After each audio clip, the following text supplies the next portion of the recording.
Shabbat Shalom and Chag Sameach from Temple Concord. We're celebrating the end of Passover, and we've had a very intense week where we started with a Seder and we talked about our freedom.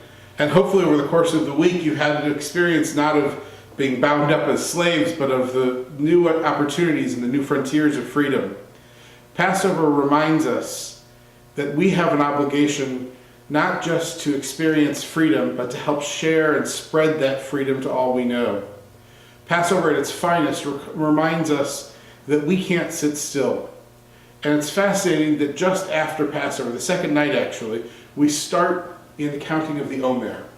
The counting of the Omer leads us for the 7 weeks between Passover and Shavuot. And during that 7-week period, we count down the days until we receive Torah. And in that simple act of counting, of day 1, day 2, day 27, day 42, we find ourselves slowing down just enough to recognize how magnificent the gifts are that we have, how important our freedom is, and how essential it is for us to share with each other. Counting the Omer was something that the Reform movement walked away from. Some of us have come back to it. In some years I've followed it more closely than others. This year, as I've begun the count, I have found that allowing myself to slow down has actually enriched my life and allowed me to see beauty in ways that I would ordinarily miss. And so I encourage you to count along too. If you've missed a day, it's all right. Pick up where you are and start counting. And I think if you do that, you'll find, just as a mother counting down before the 9 months before a baby is born, or counting the 8 days after a baby is born before a bris, or counting the 5 books of the Torah, or any of the other things that we counted in Echad Miodea, the song that we sang, Who Knows One at the Seder.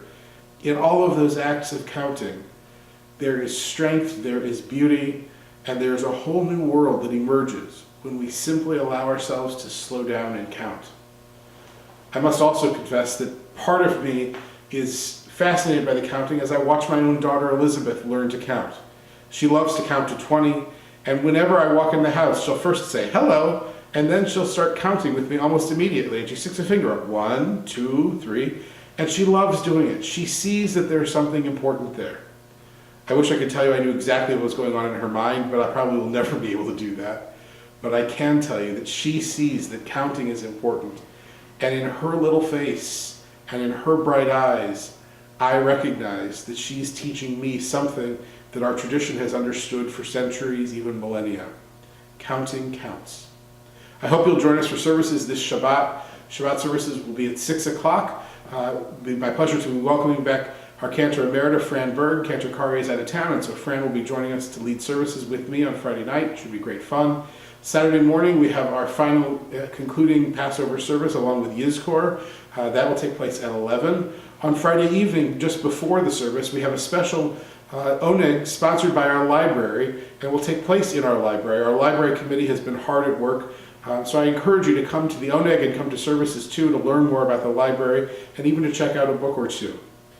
Services Saturday morning, of course, at 11. On Sunday, we do not have Sunday school, but we do have our community-wide Yom HaShoah, our Holocaust Memorial Commemoration, Sunday afternoon here at the temple at 2 o'clock. And on Monday evening, our Diaspora Dinner Series continues at Terra do Brasil, which is the big Brazilian barbecue place at Destiny. Should be a fun evening. Contact the temple office or contact me for more information.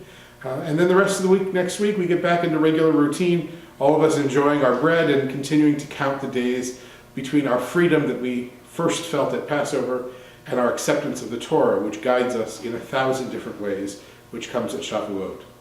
For now, I wish you a Shabbat and a Passover of freedom, and I wish you a sense of beauty that comes from counting, and in recognizing that when we count, we find a way to make our world and our lives count even more.